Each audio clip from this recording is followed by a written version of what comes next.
कृपया वीडियो में नए हैं तो वीडियो को लाइक एंड सब्सक्राइब करें। धृतराष्ट्र ने कहा, संजय, संशप्तकों के साथ अर्जुन का तथा अन्य पांडवों के साथ दूसरे दूसरे राजाओं का किस प्रकार युद्ध हुआ, वह मुझे बताओ। सूत, अश्वत्थामा और अर्जुन का जो युद्ध हुआ था तथा अन्य पांडवों के साथ अन्यान्य नरेशों का जैसा संग्राम हुआ था, उसका मुझसे वर्णन करो। संजय ने कहा, राजन, कौरव वीरों का शत्रुओं के साथ देह पाप और प्राणों का नाश करने वाला संग्राम हुआ था, यह बता रहा हूं। आप मुझसे सारी बातें सुनिए। शत्रुनाशक अर्जुन ने समुद्र के समान अपार संशप्तक सेना में प्रवेश करके उसे उसी प्रकार क्षुब्ध कर डाला जैसे प्रचंड वायु सागर में ज्वार उठा देती है। धनंजय ने अपने तीखे भल्लों से वीरों के सुंदर नेत्र, भौं और दांतों से सुशोभित पूर्ण चंद्रमा के समान मनोहर मुख वाले मस्तकों को काट काट कर तुरंत ही वहां की धरती को पाट दिया, मानो वहां बिना नाल के कमल बिछा दिए हों। अर्जुन ने समरभूमि में अपने क्षुरों द्वारा शत्रुओं की उन भुजाओं को भी काट डाला जो 5 मुख वाले सर्पों के समान दिखाई देती थीं, जो गोल, लंबी, पुष्ट तथा अगुरु एवं चंदन से चर्चित थीं और जिनमें आयुध एवं दस्ताने भी मौजूद थे। पांडुपुत्र धनंजय ने शत्रुओं के रथों में जुते हुए भारवाही घोड़ों, सारथियों, ध्वजों, बाणों और रत्नभूषण भूषित हाथों को बार बार काट डाला। राजन, अर्जुन ने युद्धस्थल में कई हजार बाण मारकर रथों, हाथियों, घोड़ों और उन सबके सवारों को भी यमलोक पहुंचा दिया।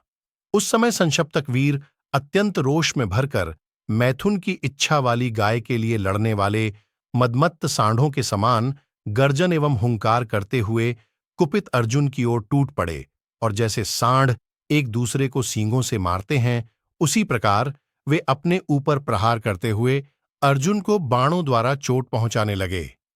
अर्जुन और संशप्तकों का वह घोर युद्ध त्रैलोक्य विजय के लिए वज्रधारी इंद्र के साथ घटित हुए दैत्यों के संग्राम के समान रोंगटे खड़े कर देने वाला था। अर्जुन ने सब ओर से शत्रुओं के अस्त्रों का अपने अस्त्रों द्वारा निवारण कर उन्हें तुरंत ही अनेक बाणों से घायल करके उन सब के प्राण हर लिए। अर्जुन ने संशप्तकों के रथ के त्रिवेणु, चक और धुरों को छिन्न भिन्न कर दिया।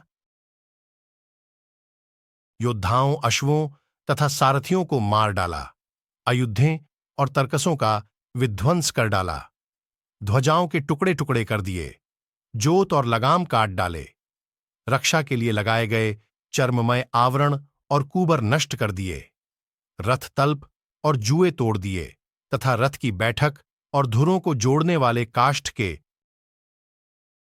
टुकड़े टुकड़े कर डाले, जैसे हवा महान मेघों को छिन्न भिन्न कर देती है। उसी प्रकार विजयशील अर्जुन ने रथों के खंड खंड करके सबको आश्चर्य में डालते हुए अकेले ही सहस्रों महारथियों समान दर्शनीय पराक्रम किया, जो शत्रुओं का भय बढ़ाने वाला था। सिद्धों तथा देवर्षियों के समुदायों एवं चारणों ने भी अर्जुन की भूरी भूरी प्रशंसा की। देवताओं की दुंदुभियां बज उठीं। आकाश से श्री कृष्ण और अर्जुन के मस्तक पर फूलों की वर्षा होने लगी तथा इस प्रकार आकाशवाणी हुई, जो सदा चंद्रमा की कांति, अग्नि की दीप्ति, वायु का बल और सूर्य का तेज धारण करते हैं, वे ही ये दोनों वीर श्री कृष्ण और अर्जुन हैं। एक ही रथ पर बैठे हुए ये दोनों वीर ब्रह्मा तथा भगवान शंकर के समान सर्वथा अजेय हैं। यही संपूर्ण भूतों में सर्वश्रेष्ठ वीर नर और नारायण हैं। भरतनंदन, यह महान आश्चर्य की बात देख और सुनकर अश्वत्थामा ने सावधान हो रणभूमि में श्री कृष्ण और अर्जुन पर धावा किया। तदनंतर शत्रुनाशक बाणों का प्रहार करते हुए पांडुपुत्र अर्जुन को बाण युक्त हाथ से बुलाकर अश्वत्थामा ने हंसते हुए कहा, वीर, यदि तुम मुझे यहां आया हुआ पूजनीय अतिथि मानो, सब प्रकार से आज युद्ध के द्वारा मेरा आतिथ्य सत्कार करो। आचार्य पुत्र के द्वारा इस प्रकार युद्ध की इच्छा से बुलाए जाने पर अर्जुन ने अपना अहोभाग्य माना और भगवान श्रीकृष्ण से इस प्रकार कहा, माधव, एक ओर तो मुझे संशप्तकों का वध करना है, दूसरी ओर द्रोण कुमार अश्वत्थामा युद्ध के लिए मेरा आह्वान कर रहा है। अतः यहां मेरे लिए जो पहले कर्तव्य प्राप्त हो उसे मुझे बताइए। यदि आप ठीक समझें तो पहले उठकर अश्वत्थामा को ही आतिथ्य ग्रहण करने का अवसर दिया जाए। अर्जुन के ऐसा कहने पर श्रीकृष्ण ने उन्हें विजयशील रथ के द्वारा द्रोण कुमार के निकट पहुंचा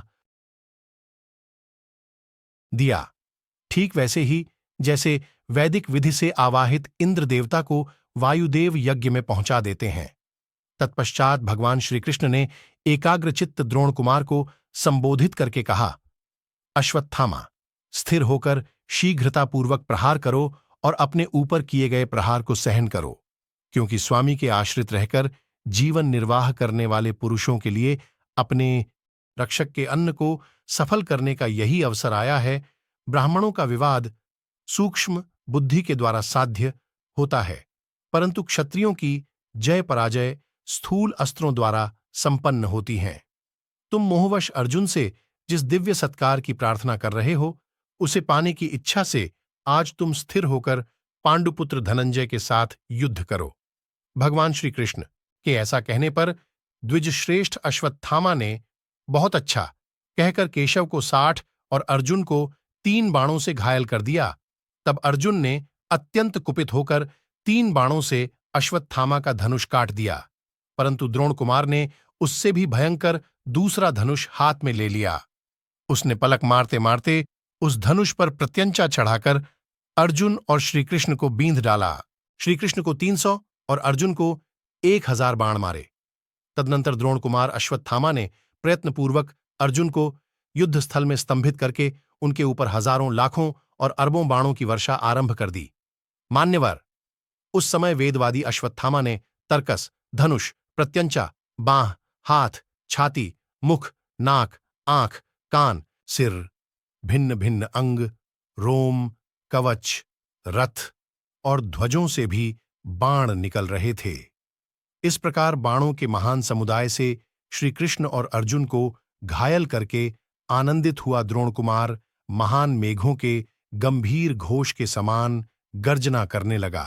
महाराज, अश्वत्थामा के धनुष से छूटकर सब ओर गिरने वाले उन बाणों द्वारा रथ पर बैठे हुए श्रीकृष्ण और अर्जुन दोनों ढक गए। तत्पश्चात प्रतापी भरद्वाज कुलनंदन अश्वत्थामा ने सैकड़ों तीखे बाणों से रणभूमि में श्रीकृष्ण और अर्जुन दानों को निश्चेष्ट कर दिया। चराचर की रक्षा करने वाले उन दोनों महापुरुषों को बाणों द्वारा आच्छादित देख समस्त स्थावर जंगम जगत में हाहाकार मच गया। सिद्ध और चारणों के समुदाय सब ओर से वहां आ पहुंचे और बोले, आज तीनों लोकों का मंगल हो। राजन, मैंने इससे पहले अश्वत्थामा का वैसा पराक्रम नहीं देखा था जैसा कि रणभूमि में श्रीकृष्ण और अर्जुन को आच्छादित करते समय प्रकट हुआ था। नरेश्वर, रणभूमि में द्रोण कुमार के धनुष की टंकार बड़े बड़े रथियों को भयभीत करने वाली थी। दहाड़ते हुए सिंह के समान उसके शब्द को मैंने बहुत बार सुना था। युद्ध में विचरते हुए अश्वत्थामा के धनुष की प्रत्यंचा बाएं दाएं बाण छोड़ते समय बादल में बिजली के समान चमकती दिखाई देती थीं। शीघ्रता करने और दृढ़तापूर्वक हाथ चलाने वाले पांडुपुत्र धनंजय उस समय भारी मोह में पड़कर केवल देखते रह गए थे। उन्हें युद्ध में ऐसा मालूम होता था कि अश्वत्थामा ने मेरा पराक्रम हर लिया है। राजन, उस समय सम्रांगण में वैसा पराक्रम करते हुए द्रोण कुमार अश्वत्थामा का शरीर ऐसा डरावना हो गया था कि उसकी ओर देखना कठिन हो रहा था। पिनाकपाणी भगवान रुद्र का जैसा रूप दिखाई देता है वैसा ही उसका भी था। प्रजानाथ, जब वहां द्रोणपुत्र बढ़ने लगा और कुंती कुमार का पराक्रम घटने लगा, तब श्रीकृष्ण को बड़ा रोष हुआ। राजन, वे क्रोधपूर्वक लंबी सांस खींचते हुए संग्राम भूमि में अश्वत्थामा की ओर इस प्रकार देखने लगे मानो उसे अपनी दृष्टि द्वारा दग्ध कर देंगे। अर्जुन की ओर भी वे बारंबार दृष्टिपात करने लगे। फिर कुपित हुए श्रीकृष्ण ने अर्जुन से प्रेमपूर्वक कहा। श्री भगवान बोले, पार्थ, भरतनंदन, मैं इस युद्ध में तुम्हारे अंदर यह अत्यंत अद्भुत परिवर्तन देख रहा हूं कि आज द्रोण कुमार रणभूमि में तुमसे आगे बढ़ा जा रहा है।